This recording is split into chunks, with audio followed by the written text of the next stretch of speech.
And we are live. Oh, are we? Oh, Yeah. by the way, how did you get your new dishwasher? I did. Did you? And it works. And it's a Whirlpool. Oh, Yeah. And I barely have to rinse it. It's like knock the chunks off and all let right. it go. I don't know Yeah. what to do with myself. Oh no, But you're you gonna know have what's to do. crazy? What happened? Is my kids have got to learn some more responsibility, because I thought the dishwasher would mean the end of me being in the kitchen. I was letting it slide because there were so many fucking dishes. Right. And I'm like, okay, well, when the dishwasher's here, get back on it. King, nope. Nope. Nope. It's like opening up the dishwasher and putting stuff in is just a bridge too far. Or taking some plates out and lifting them up 7 feet to put them in a freaking cabinet. Right. You know, whatever. Or it's like, or my favorite, right? Because honestly, Jose does this all the time, right? He takes a water bottle and he puts it in sideways. Oh God! And so it holds the water. Not even. It's like it's sideways, so no water goes in it. And and I told him before, it's like it doesn't wash this way. Why are you putting the water bottle in sideways? Because it says to put it on the top rack, and the bottom rack you don't want to melt it. No, so it's like short. I put everything where it needs to go. So it's like, yeah, so I take the bottle, I put it on the bottom rack, and I stick it so that it's standing straight up so the water can actually go inside. It's like, because it's like, you just you just take that water bottle out on its side. It's like, you want bacteria? This is how you get bacteria. I love this one because the top rack is so deep. Like, I've never had a top rack where I could actually stand up a water bottle in it, or even larger cups. Like, okay. Wild. Right. This is how you know we're adults, right? Oh my God. Like, it's like dishwashers and a good pair of socks. Oh my gosh, right? Damn, I wish I had some warm socks on right now. Yeah. Good morning, everyone. It is November? God, it's November 13th, 2023. Oh my God. The vlogs. You know that it's about like what? Not even like next weekend is Thanksgiving. Right? Am I seeing that right on the calendar? Yes. Next Thursday. Next Thursday is Thanksgiving. This is a hate crime. Oh my God. I do not like this at all. I just don't like the big C word that comes after, because I am not ready. No, I am not ready for any of this. And of course it explains why everyone's talking about Black Friday now. Oh, for fuck's sake. You ready for this? Absolutely not, but hit it.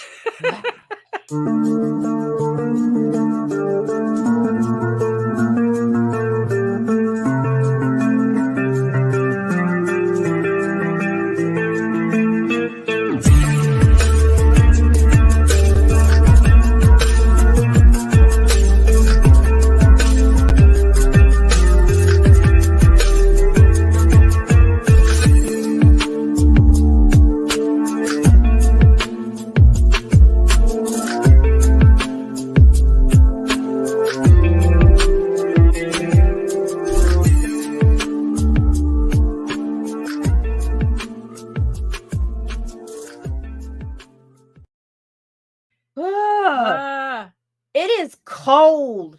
Right. Yeah. No, it is. Oh, look at us twinning here. Yes. Oh, look at us with our nice gray sweaters. Neighborhood. It is cold. It is too cold for my southern blood right now. Oh no. Yeah, it's chilly. Well, I think we can easily say it's leaning on the cold side now. It's not chilly, it's just leaning on the cold.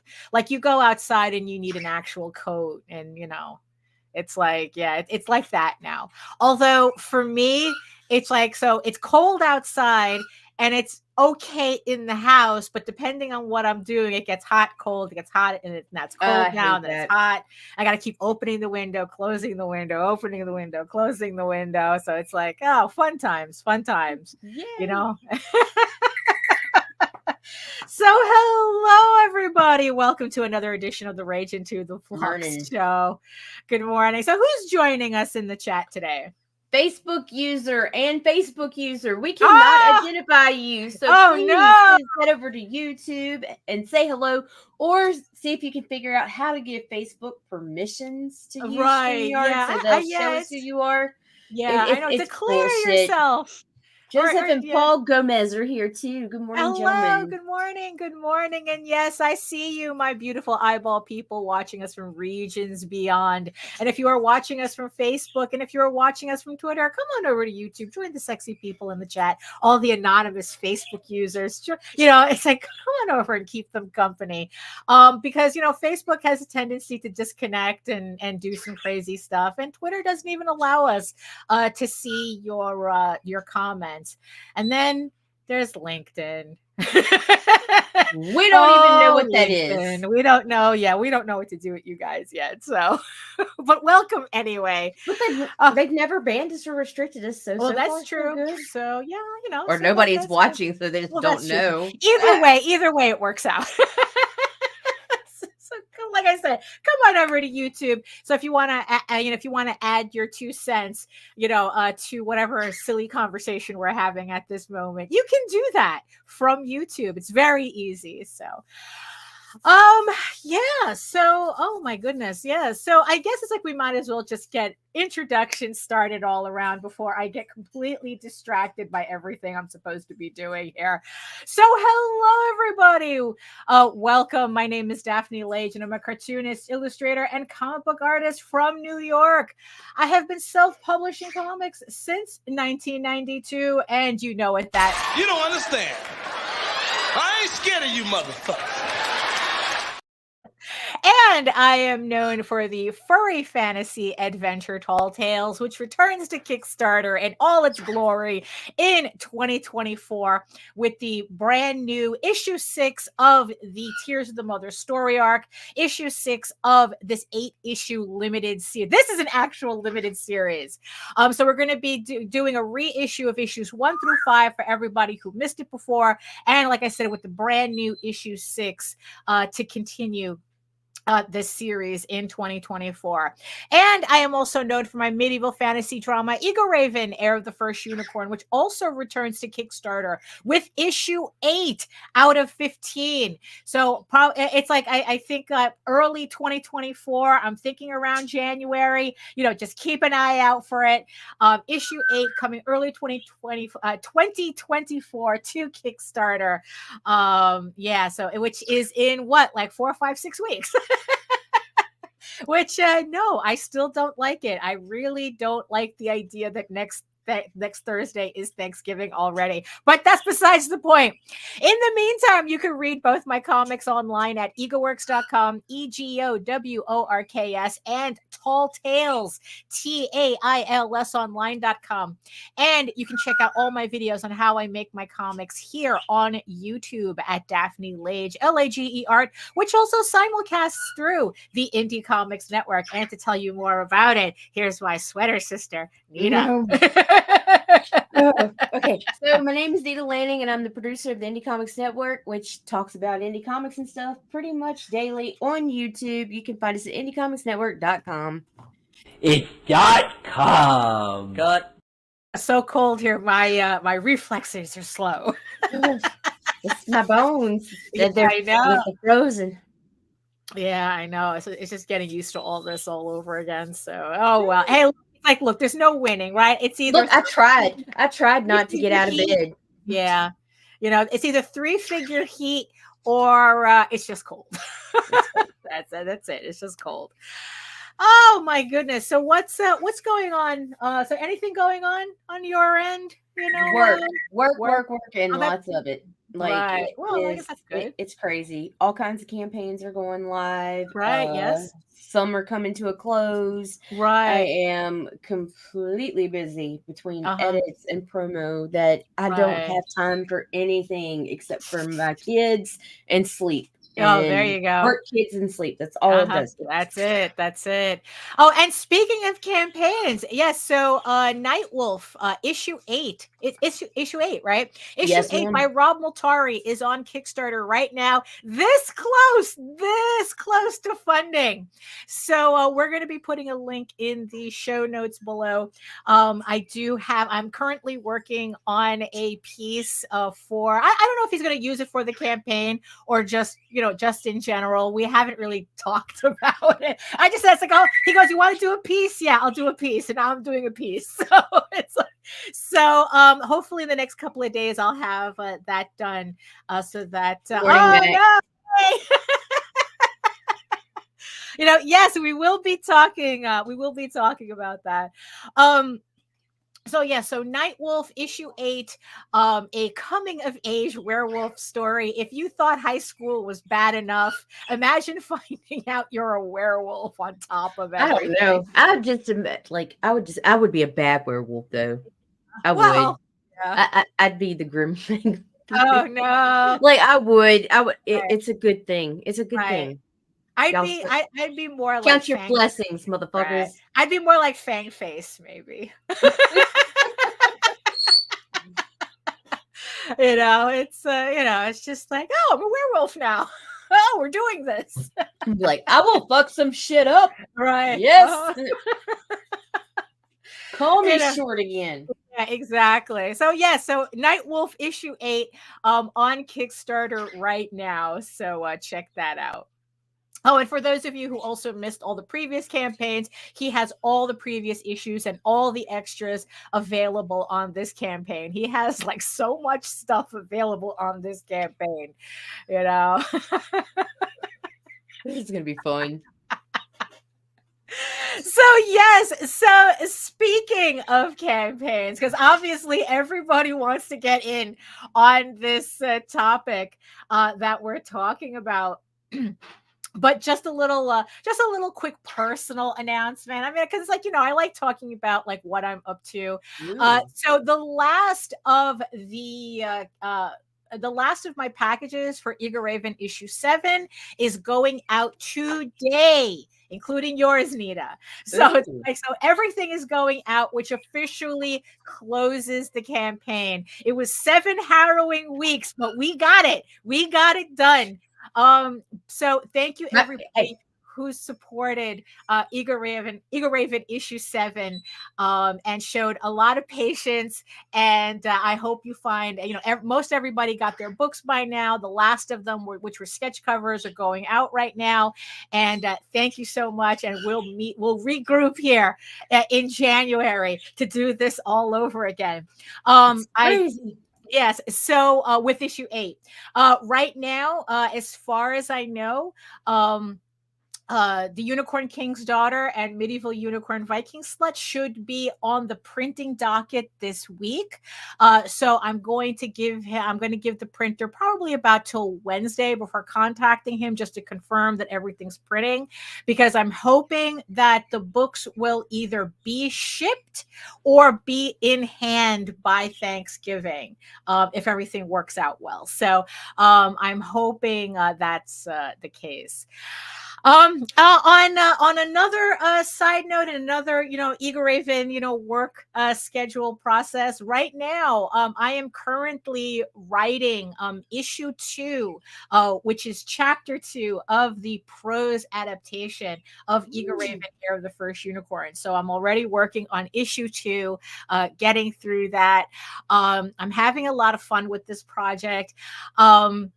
And I always have to remember 2 rules, because it's very tempting to add a lot of extra stuff into the prose, considering all the vignettes that I have floating around and everything, which technically could fit in the prose. But I gave myself 2 rules. One is that everything that gets added into the prose novel of the comic book has to be from Eager Raven's point of view. I don't want to get too distracted with all of the other characters and kind of like change the tone of the intention intentional tone of the story. I have plenty of other stories dealing with the other characters. I'm going to save that for that. But this one, Eager Raven, or the First Unicorn, is about Eager Raven and her experiences with everything. So that's the one rule. If a scene gets added in, it has to be from her point of view. Also, the other rule that I have, considering how I'm going about this, is that I cannot get ahead of myself. My fear is like, I do not, as much as I joke about being like George R.R. Martin, I don't want to get too much like George R.R. Martin. I don't want to finish the prose book before I finish the comic. So the idea is that I'm only going to write the corresponding prose to the issue as it's done, which means that right now I have up until issue 8, so chapter 8, to complete. Anything after that, the comic book has to be finished first, then I do the prose. There was always this thing that Jose said that I always kept in mind, is that when you introduce other mediums into, I guess, our sphere, comics always lose. And I want to make sure that that's not the case here, is that the comic is always going to be first. That's always going to be the priority, but the prose is going to be a supplement to it. Like I said, the idea is that an expansion of the universe. Expansion, exactly. And it's like, and also it's like to help make my series more accessible to people. So if you're not the type that's really into comics, but you're interested in the series, or maybe for some reason you can't really read the comic, like I said, I have some people who actually use a reader for to read the comic to them, and I just think that prose is probably a better option, because the reader will have an easier time with prose, and also, like I said, it adds a lot of extra dimensionality. Is that a word? Dimensionality to the story. It is now. It's Right. trademark.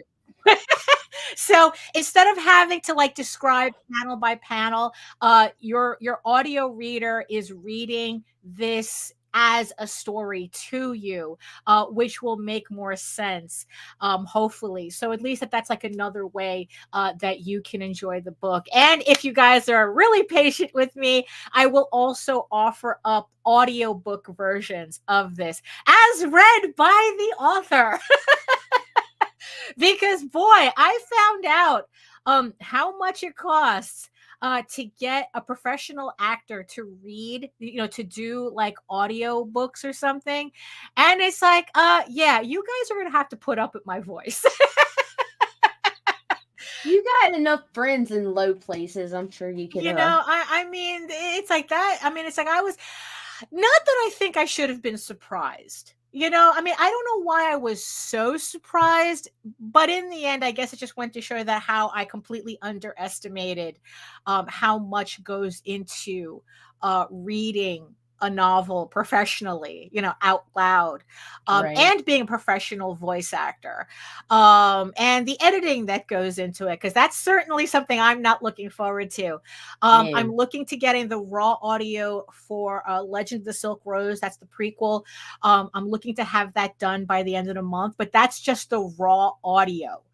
Not the editing or anything. And I haven't decided if I'm going to go a little bit ham with, like special effects or whatnot. I don't know. I probably just, I think the best audiobooks is just somebody reading it to you and not getting too fancy with it. So as read by the author. So expect that in your future, near future, actually, because I am looking to upload the first, to make available the first chapter and maybe the second chapter at the rate I'm going, make that available on the issue 8 campaign for a nominal fee, because it's like I don't want to charge a full price for it. this is a novel in the making, and it's going to probably see a lot of changes by the time it gets to its final incarnation at issue 15. So like right now, like I said, it's like I'm doing this more as an accessibility thing rather than, oh, this is a final chapter, this is a final thing.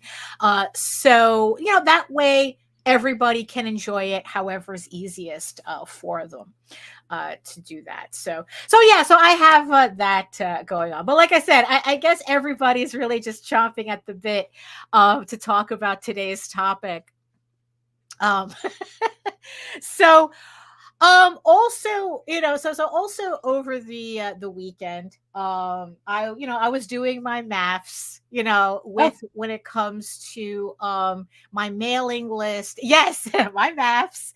When it comes to my mailing list, if you guys caught us on Friday, I was sharing some data that I had really come up with.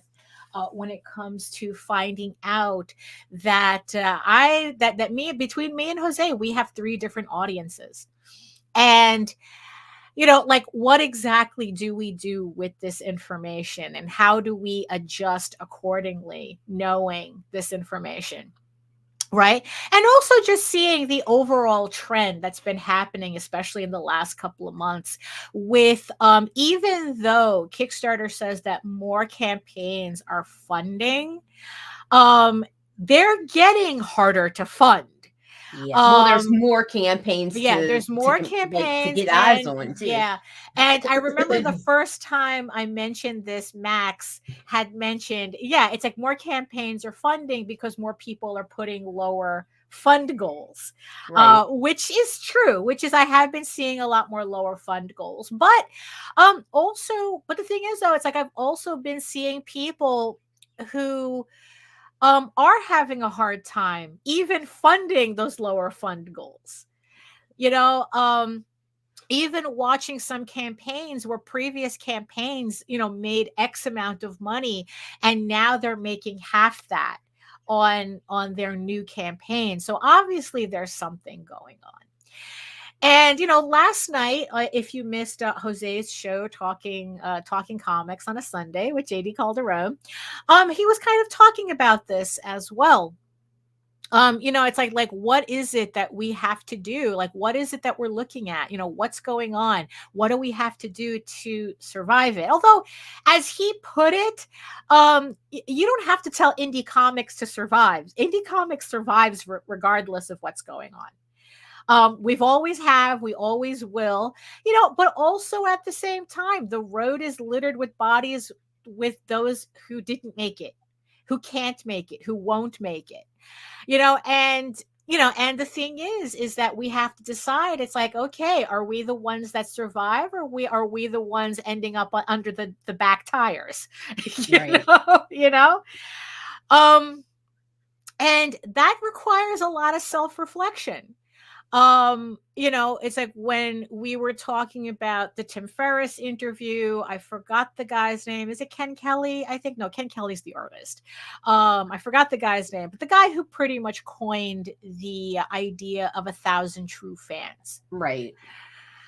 And he said that if he were to change his theory, I guess, for today's audience, it is that this is not for everybody. No. It's like maintaining an audience is just as much of a job as doing the thing you're doing you need the audience for. And a lot of people don't want to do that. It's the reason why it's like, oh, I want to go to a publisher because then they'll do all the work. But we're also learning, thanks to, like things like Comics Broke Me and shit like that, and even just reading, and even just reading, articles about what's going on more in the mainstream, even in traditional publishing circles, publishers are not promoting you anymore. No. They expect you to do all the work, and all they're doing is just distributing you, but you're the one that still has to make all the sales. And it's like, so, it's like, but not everybody is cut out for that. And a lot of the publishers are making you run your own fucking Kickstarter anyway, and just slapping their name on your book and taking a percentage of your money. So yeah, exactly. them. Yeah. So it's like, why bother, right? And that's probably the reason why we are seeing a saturation in the crowdfunding market, because we have all these people from more traditional publishing, coming in, and it's like, well, if I can't make money at Marvel or DC or wherever else, because sorry, not even Image can be the next Image, or is ever going to be the next Image. Why not just come to crowdfunding and raise the money myself, right? But again, they're learning the hard way that this is not an easy thing to do either. So, looking over, like really navel gazing on this whole thing, right? A thought that crossed my mind, especially after hearing a couple of, speaking of Image real quick. Yeah. Fuck the comics, but the movie Transformers Rise of the Beast, holy shit, man, them trailers are looking awesome. Okay. Okay. Oh, all right. It's looking good. And I didn't even like the Transformer movies except for one of them, and I can't even remember which one. But this one looks epic. So, but didn't that come out already? Did it? I don't know. I just saw the fucking trailer and I was just like, oh wow, that's fucking awesome. Okay. Yeah, I can't keep track of anything anymore. I just locked myself in this closet. I go and feed these children, and I get in bed. That's what I do. Yeah, and then I get up and take the hall at 3:00 in the morning. Yeah, I think there's only 2 movies that I'm looking forward to that I might actually consider seeing in the theater, and one of them is Dune Part 2. I didn't say anything about right, and Napoleon. Ridley Scott. Oh yeah, that looks pretty good. I think I want to see those, but going outside is usually what stops me. But hey, bugs is what stops me. That's no good. No, okay. But that's besides the point. So, so I was listening to a couple of, I came across a couple of creators griping, and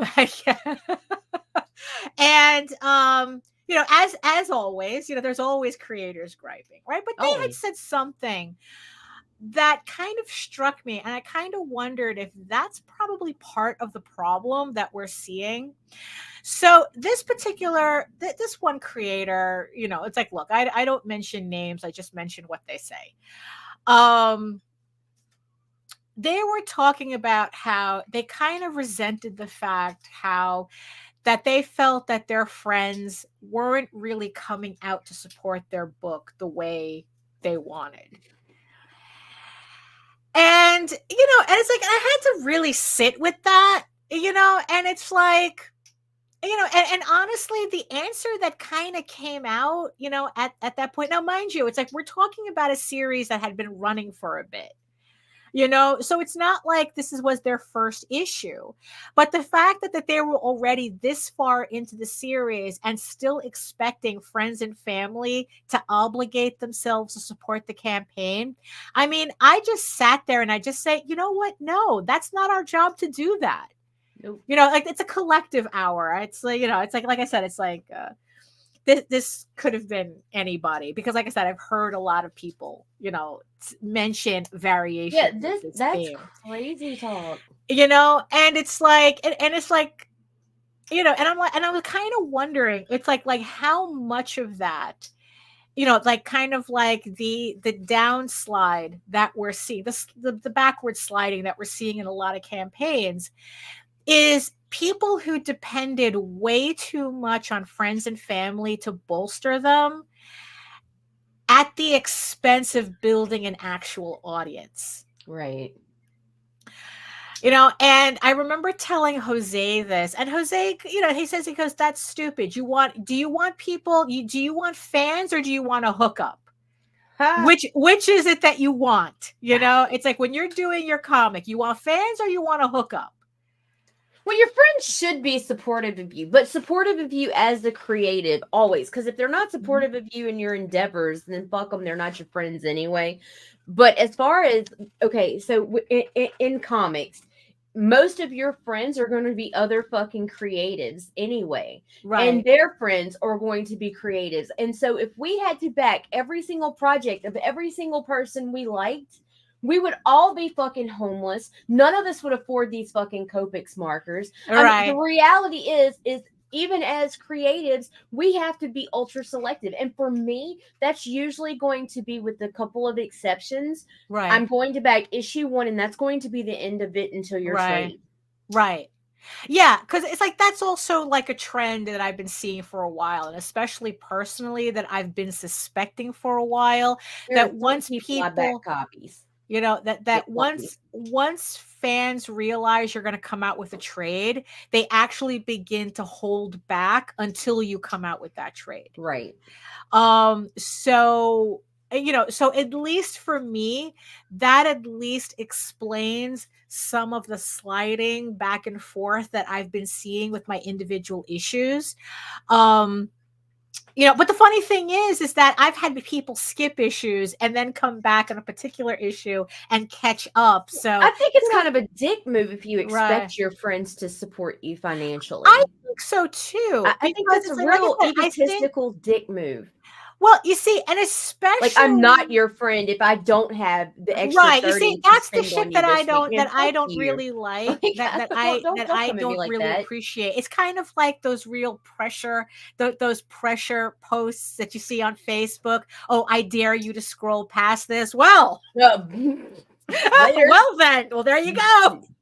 You know, where it's like they try to guilt trip you, and you see, and that's the thing, because it's like, um you know, why are you guilt tripping me? Why do you feel Right. the need that I have to support you personally when you should be building an actual fan base that Right. you don't have to say anything to? You know, because it's like, look, I don't, it's like, And look, there are people that like your shit, that like right, it, that's and that it. share and share you, Right.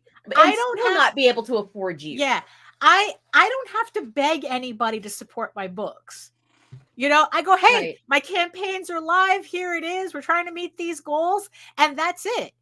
I don't have to guilt trip or beg anybody. You know, they show up. And Right. it's like, that's what you want, you know? And the thing is, though, it's like, if you're finding that people aren't showing up for your book, you have to think about, well, why is that? You know, and here's the thing too that I really want to stress. It's like, people not showing up for your book is not indicative of the quality. No. You know, I've seen people show up for the shittiest book on the planet because, oh, they're Same. good at marketing, they're good at telling everybody. You know, it's like one has nothing to They're do with good the at other. scraping their There was, knees. yeah, there Oh, were wait. assholes who put googly eyes on fucking rocks and made millions. That doesn't mean they created something, you know, that important to the culture. Although technically it became indicative. It became part of the Wow. zeitgeist. It But did. it's like, you know, it's like Hello, it's frame. not indicative of quality. You know, Right. right now you're in a position where okay, how do I get people? How do I break through the signal to noise to get more people to look at my work? You know, and the thing is, though, if you are always hammering your friends and family to do that heavy lifting, you're not building an audience. No. You know, it's a vanity project at that point. Right. You know, because it's like they're friends and family. You know, and even then, there gets to a point where even your friends and family are like going, okay, dude, it's time to take the training wheels off. Well, You know, that's it's like, because you should be able to do this on your own now without yes. us. You know? So it's like, yeah, so, you know, if people don't know about your work, if they're not showing up for your work, you have to do the hard part of figuring out why that's happening. You know, it's like, and look, marketing's not sexy. It really isn't. It's a lot of really, really atrocious math. It's atrocious math and online prostitution. It's it's annoying. It takes up time that I know you'd rather be creating, and it's like, and it's a lot harder than asking your grandma to chip in. It's a lot harder. But the thing is, though, here's the thing: you want people who you don't have to beg. Even though technically, it's like, I guess you can do marketing wrong that it looks like begging. When people who confuse marketing for begging, that's kind of a different thing too. But yeah, so it's like, if you didn't have your friends and family on your campaign, what do you have left over, and how do you build from that? And so that was like kind of something that I was like thinking about, like especially, especially with people who have no qualms about complaining about it in public. Let's see. Paul Gomez is saying, I think I sold 15 of my first book on Kickstarter, but it won an award and is being taught in a big college. Oh, that's cool. See, that's exactly. cool. That's what she's talking about. That your funding doesn't mean jack. It does. It's important because we need to eat, but even still, because it's like, look, there's going to come a point where you're going to realize it's the quality of your book. There's going to come that point that maybe that might be the issue, but before then, there's still all this space to work with. Right. I mean, I remember that scene from what was it? Not The Day After Tomorrow. Shrimp ramen. Right. Yeah, lots of ramen. They're not The Day After Tomorrow. The one where like the world freezes over. It had Jake Gyllenhaal's early movie. Wait, hold on. What was it? Day After Tomorrow? Yeah, Okay. I'm confusing it with the nuclear war movie. Oh, that's The Day After. That's The Day After. Okay. Was the freezing one where they had to burn the books to stay warm. So they're in the library, right? And there's the one guy who's like, he's clutching the Gutenberg Bible. I don't know if the New York Public Library really has a Gutenberg Bible in it, but he's holding on to the Gutenberg Bible because everyone is like burning books to try to keep from freezing in the library. And he says, no, it's like, this has to be protected and blah, blah, blah. And then there's a guy downstairs going, bro, there's an entire section of law books here that we can get to, that we can burn before anybody's going to consider touching the Gutenberg Bible. And that's kind of like how I feel with this. Before you even start having a crisis of faith over whether your book is good enough, try to figure out everything else first. Right. Try to figure that out. Whether, it's like, what's your social media presence like? Like, how do you engage how do you engage your audience to enjoy, what they're seeing when it comes to your book, to create that excitement? Because that's also another thing too. What it's relative like content without self-promoting are you sharing? Right, exactly. Like, because people do tire of that too. Right. It's a very fine line between being like an obnoxious salesperson and actually making your audience feel like they're sharing in a process. Right. I think that was really part of, I guess, my success with Medieval Unicorn Viking Slut, is that for an entire year, I was sharing the process of this book. It's like, it started off with a stupid joke about the algorithm, and then people reacted to it, and then I started doing little doodles encouraging it, and then it just kind of snowballed, to the point where it's like I ended up with backer wise, my most successful campaign. 233 backers backed this campaign. I don't usually, it's like, I really have to stop looking at the financial number, like how much a book raises, because like I said, that's not indicative of anything. That's a number that's easy to job. So, so I really have to stop looking at that. So it's the backer numbers that you can't fake. That backer number is everything. Yeah, so 233 people decided that they wanted in on this project. And I really do think that a lot of that came from kind of like the process that I was sharing making this ridiculous project on Facebook.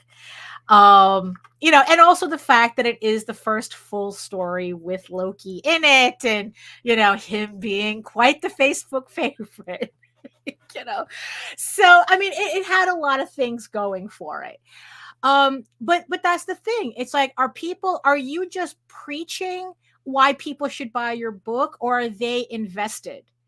That they feel like, it's like, oh, this is the Kickstarter is the culmination of this entire journey of you making this project. Do you talk about your book with real enthusiasm, with genuine enthusiasm for your project? Or are you just reading kind of like you're just telling people about how your book ticks off a marketing checklist? Well, studies have shown that if you do books with this type of main character, that you'll get female this character. Yeah, that you'll large get this busted female demographic. character. Yeah, yeah. So that's kind of, it's like, if you talk about your book like that, then it's like, how is that really going to attract, like, oh, we're just a science project to you. Okay. And then it's like even if you're like turn around and it's like, okay, I see that these trends are really, really popular. Let me like chase those trends. Oh, the speculator market for certain things is really hot right now. Let me cater to that, and and it's like, yeah, okay, that'll work for a little bit until that speculator market finally collapses, which is kind of what's happening right now. It is for a lot of the speculator market. With the adult content. And here's the funny thing too. So yesterday on Jose's show, Charlie Stickney was on. And there's a guy that doesn't have a problem raising money on Kickstarter, and he was talking about that what he's seeing on his end is that he's seeing that a lot of the people who got into comics because they were being backed by venture capital funding are beginning to leave, because along with the collapse of interest from movie studios for this type of content, because they were just buying up so much of the rights to shit and just sticking it on a shelf, because or even if they make the movie, they just shelve it for a tax write-off and it never sees the light of day, and and he was saying that that's what he's seeing on his end, is that venture capital money is drying up. So the interest in buying, like, I guess that speculator interest in comics is also drying out with them. Right. So that's why we're seeing more people, like, we're not seeing as much money, I guess, flooding Kickstarter as it did before. And also, there was also some other things too. Like I said, I've mentioned before, is that there is now the competition with actual professionals on crowdfunding. And yeah, it's like when you have your favorite artist putting out an art book or putting out a collaboration book with your favorite writer, Right. from, like I'm thinking about the Dracula book with Matt Wagner. People would rather, it's like, what? It's like, would you rather buy a book from a nobody you never heard of on a series that you have no idea whether they're going to finish? Or do you want to get a trade paperback from Matt Wagner, who has a pedigree, right? So that's also kind of what's happening. It's like, So, is it getting harder for us to raise money? It's like, yeah, probably, most likely. But honestly, I think that was something that people were in denial.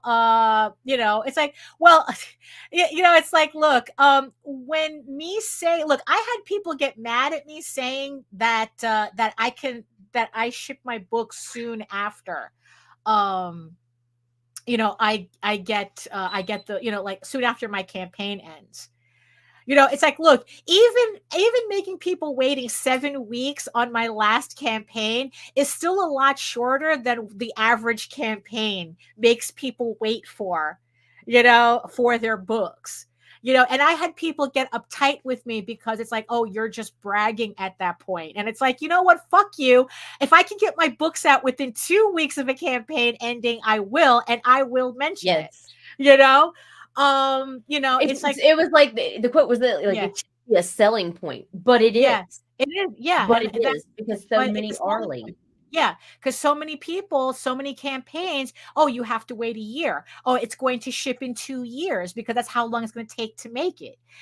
And it's like, okay, if I can, it's like, yeah, should campaigns that fulfill within weeks after a campaign ends, I mean, that's a selling point. So yeah, damn straight, I'm going to use that to build confidence for my campaign, which is another way of creating an audience. What kind of confidence do you give the people looking at your campaign? Right. It's like, are they going, it's like, are they going to like your book enough to want to care when it finally delivers in a year and a half? I mean, there was another conversation that Jose was telling me about where they had asked, people like, when you pledged, how many people in like the chat pledge to a campaign and actually read the book when they get it? And most people said they don't. Really? That they just get the book and they just toss it to the side. They don't read it. And see, that's probably another reason you're seeing a lot of these friends and family backers finally starting to back off now that COVID's done, because they're not fucking interested. It's just the fucking reality of it. I mean, that I found because I like everything I've read. Because it's like, is the industry creating more books than people are reading? Because I know that that's been an accusation in traditional publishing circles, that more people are writing books than are actually reading them. But going back to the idea of the speculator, thing, that was something that I always suspected since COVID. That it's like that there's always that there's been a downslide since the end of lockdown. I'm not going to say it's the end of the pandemic because people are still getting sick from that. Still going down. That's besides the point. But a lot of people were in denial that 2 years of lockdown was the peak of Kickstarter for a lot of people. It was. A lot of people were in denial about that, and it's because only there were so worse. many backers who would have never sought out comics as form of entertainment. Yeah, that were backing and supporting comics during that time, specifically independent comics, because not only did it give you an opportunity to afford semi-cheap entertainment, it also became a way to become a part of a community and engage and socialize for a bunch of homebodies who were now locked down and couldn't get out. So that's I still think that if there is a downturn, it's also related to that. For sure. People are just finally realizing, oh shit, I peaked in high school. Ouch. Ouch. And then it's like they're spending the rest of their comic career trying to get that high, trying to catch that high, and never reaching back where they were before. And look, and that's a reality of it too. But going back to the whole, like, depending on friends and family though, I was a little irritated by that comment because, like I said, it's like it was very accusatory. And And it's like, you know what? If you really want me to not support your campaign, all you have to do is just say that. Why aren't my friends supporting you? Because I'm like going, bitch, we're not supposed to. It's like the whole idea behind building an audience is just that, building an audience that actually seeks out your book and looks forward to it and wants to read your book, and wants to genuinely support you, not feel like we have an obligation because we're besties, or something. It's like, no, it's like supporting a comic. Look, this is a luxury item that we produce. I know it sounds absolutely ridiculous, but yeah, it's a like luxury item when you can't even go get a fucking basket of groceries for $400 fucking dollars. Right. Absolutely. I mean, it's like, look, you can't even get a basket of groceries for 50. It's like, oh, I got a block of cheese and a bagel. Oh, God. I mean, it's like, it's like, oh, it's like, it's like a loaf of bread, a loaf of bread, a quart of milk, and a stick of butter, $50.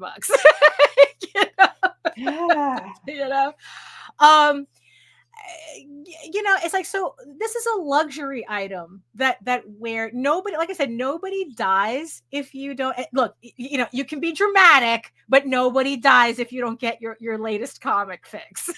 Nobody dies, Paul and says he makes sales but finds it hard to build an audience. This because it is a slow roll. It is. That's why the whole idea of 1,000 true fans, I guess that idea gained traction the way it did was because the way he explained, I forget the guy's name, the way he explains it is that it's easier for us to visualize 1,000 people than a movie deal, than celebrity status, then it's like, oh, I want to be rich and famous, it's like, no, but you can kind of find 1,000 people. He says that even if your idea is 1 in a million worldwide, in a population of 7 billion people, there has to be 1,000 people in there with that same interest as you. We just gotta find them. Good morning, Ghetto Finger. You just have to find them. Starting off with friends and family, I think is completely normal. Well, sure. But having the expectation that they always support you, I think is your eyes falling from the goal. That in the end, it's like, you get 1,000 consistent backers. That would be epic. They're coming, bro. They're coming. No. It's a slow build. It's a slow build. They'll get there. You build it one at a time, one person at a time. And here's the thing too that he also had mentioned, that it's like, it's a slog. It's work in and of itself. But the idea is that you build these fans who will eventually do the work for you, that they will be, spreading the word about Mary Machine Gun or whatever. You'll notice that too, because a lot of you guys who are doing this, your fan base is already sharing your stuff. These people are going out on social media, tagging you, putting you in groups, it's happening. It's working. It's just slow. You see, and here's the thing too. If your friends and family are at least doing that, they're supporting you. Yeah. That's the ironic thing about it, is that I don't have a problem seeing friends and family of these people who were griping, is of seeing their friends especially supporting the campaign by spreading the word and talking about it and posting it on your wall on Facebook. I don't see that problem happening. But what it is that they're upset that, oh, but you're not spending your money on me. And it's like, if I spent my money on every friend who wrote a fucking comic, I would be homeless under a bridge in a box, like full of comics. You'd be sleeping on the comics. I would have had to have pawned them to eat in desperation before I lost my children and became homeless. The comics would already be fucking gone. So there you go. You're talking like of a profile of 16,000 fucking people, Right. about 8,000 of those are creators, and Right. about 4,000 of those I communicate with, and about 5 of them. Well, never mind. Okay, where did I gonna go? We're no more maths. Yeah, no more maths. Yeah. Um, so that's the thing. So But it's fun. like I mean, that's the thing. Support comes in all different ways. It doesn't always have to be financially. I would rather, I mean, it's like, honestly, it's like, look, it's like there are people who I know for a fact, Eager Raven's not their thing. They prefer Tall Tales. Remember, I have between Oswald, Eager Raven, and Tall Tales, there's only an 8% overlap between the 3 books. We're talking about people who buy all 3 books. Right. 8%, so about 90%, a little over 90% of the people who support our books supports one of the books. They're not buying all of them. And then it's like when you talk about Tall Tales and Eager Raven, the overlap is 20%. But still, though, that's still 80% of the people who are either buying one book or the other, but not both. Right. So I'm not going to begrudge people for not buying a book they're not interested in. That it's not like, because I know it's like, look, that sometimes the more like personal story that I unfold in Eager Raven is not to everybody's liking. They prefer natural. Right, exactly. And I think it's ridiculous for people to think that there is, because that's another issue that I saw. They don't too. even think that it is. That it's an expectation. Yeah. That if you're my friend, if you're my fan, you're going to back every fucking thing I do. Yeah. Dude, if I did that for everybody, I would be homeless. Yeah. No, and that was also the other thing too, that it's like that there are people who are not understanding, especially if they put out like different titles, that they're not understanding that not everybody is going to buy the same. They're not going to buy all your books. Right. That's another thing too. Is that an expectation that you have for your friends and family as well? You not only have to support the book that you maybe like, but you have to support the books that you don't, because I'm the one putting them out. And it's like, bro, I support you as a creator. That is my job as a friend. I support your endeavors and what you choose to do. I'm not your bank. Yeah, exactly. Yeah, exactly. It's like I'm not some venture capitalist vulture, No, I'm not. overhyping your book, over supporting your book in the hopes that it gets a Netflix deal that I cash out on. I mean, it's like, no, that's not what's happening. So that's kind of the thing. It's like friends and family are not supposed to be your foundation for your campaign, and not everybody is going to buy all your books. It's like, look, we're kind of seeing that with Brian Pulido, where it's like he's kind of hit a ceiling for as large of an audience as he's going to get on Kickstarter, and now every time he puts out a different IP, he's splitting his audience rather than growing it. And it's like we're kind of seeing it there, and and the thing is, though, and I see, don't get us wrong, they're still doing phenomenal. Oh yeah, no. Bitch is still making money. I don't feel sorry for him at all. No.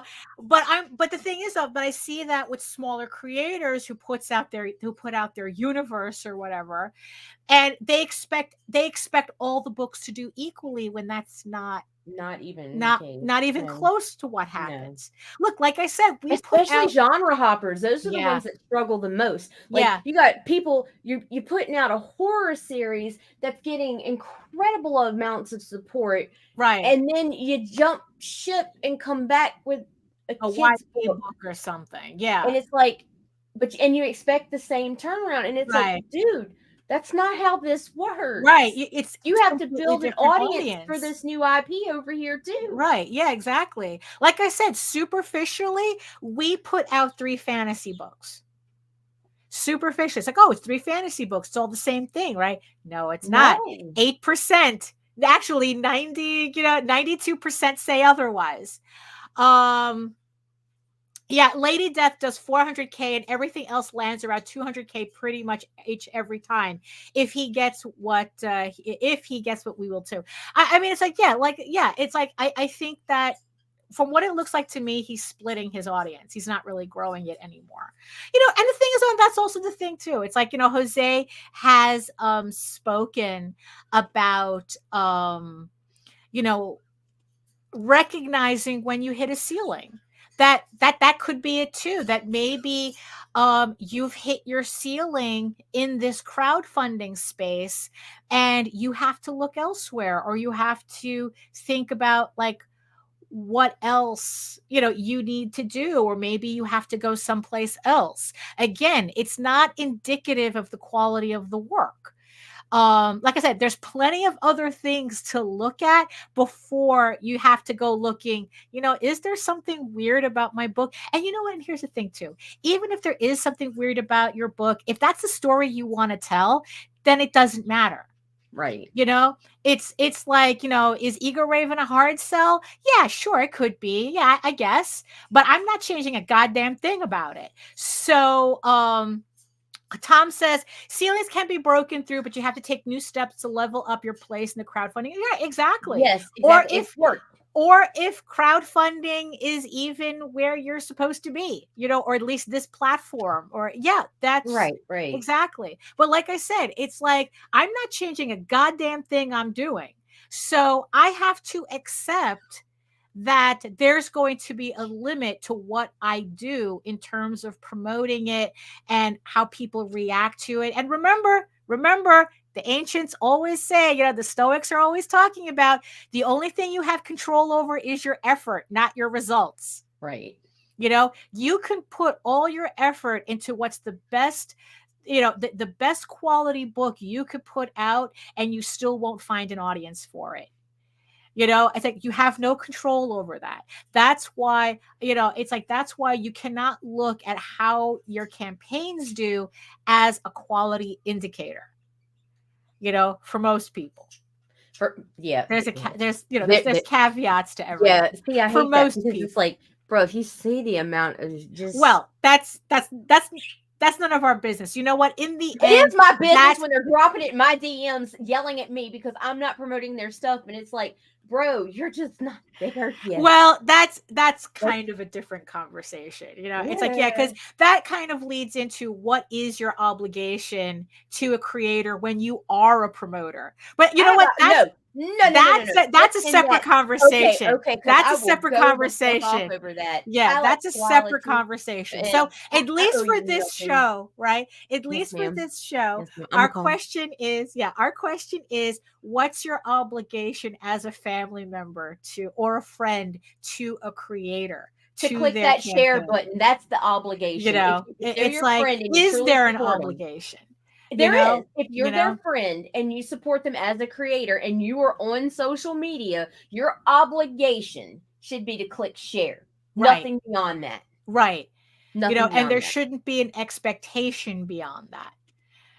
Because you should be, yes, exactly. You should be building your own real, genuine audience. You should be doing that, anyway. So, so here we are at the top of the hour. Yeah, let's end it right here because now it's getting hot in this office. So I have to open up the window again. I mean, all worked up. Yeah, but definitely. So we'll put a pin in that idea, and we'll revisit it another time. So any final thoughts? Tune in Friday when we come back for another 18 and up only stream to finish our conversation from last week. You want to finish that? I mean, there really isn't that much. I don't care. I just it was fun. All right, that's good. Okay, it's like I'm glad that you enjoyed our last. So if you missed our last episode, we did an adults only stream talking about the lewd vocabulary survey that went around on Writer's Thread, talking about the top dirty words to use in erotic literature. So if you missed that, you can catch that in the replay. But remember, you have to be complete with sound effects. Yeah. Okay. Well, that's true. Yeah. That you have to be age verified in order to watch it. But the thing is, though, it's mostly verbal. We have a lot of exciting It was phrases all and orally words. presented. Very exciting. Very exciting. So if you missed our previous show, we had a fun time with it, I think. So yeah, so we're gonna finish it off the presentation on Friday because Nita said so. So on that note, I want to thank everybody in the chat for joining us today for this conversation. And again, it's like, make sure, you share, you hit that like button and all that fun stuff. When it comes to campaigns that you like and friends you want to support, and yes, and I see you, my beautiful eyeball people watching us from regions beyond. Thank you so much for sharing your time with us as well, listening in the background. Thank you so much for spending this hour with us. So that's it for us. We'll see, like Nita says, we'll see you on Friday for another How about this? another How about this? episode. I'll meet you halfway, Daphne. Okay. Okay, so what we'll do Friday is we'll see how it goes. We might have to Okay. age restrict it in the middle somewhere. Okay. All right. We'll see All how right, it goes. Like I said, there fine, isn't that fine. much for the conversation, but maybe we could make it a full hour. I don't know. We'll see. We'll see. So if you want to learn more about me and my artwork and all my other nonsense that I like to get myself into, you're going to head on over to my main portfolio site at egoworks.com, EGOWORKS, where you can find links to all of my galleries and social media sites, but I mostly post to Facebook if you are interested in seeing sketches and current work in progress and live updates. And again, more silly nonsense when I'm in a mood on there. And also remember that you can check out my YouTube channel for all my videos on how I make my artwork here at my channel, Daphne Lage, Lage Art. For my semi-weekly art live streams, Wednesdays at 4 p.m. Eastern. I think pretty much this Wednesday, I'll probably have a stream. We'll see how that goes. I have a couple of things popping up. So that's why it's semi-weekly and not weekly. So Wednesdays at 4 p.m. Eastern, 2 hours of me drawing and talking about whatever you in the chat want to talk about. It's like conversations are pretty much open. And remember that you can read Ego Raven, Air the First Unicorn, for free, uploading every day, Monday through Friday, if you want to check out the storyline before the next campaign launches early next year. But if you prefer your fantasy to be more of a furry Lord of the Rings adventure, you can follow the link over to Tall Tales, TAILSonline.com. And not only can you read the first 20 issues of Tall Tales for free, you can catch up on the latest story arc, Tears in the Mother, which is also currently uploading Monday through Friday. And as a reminder, that will be returning to Kickstarter with a brand new issue 6 it will be returned to Kickstarter in 2024 as well. So thank you again, everybody, for joining us on this Monday. I was about to say Friday. No, it's Monday, unfortunately.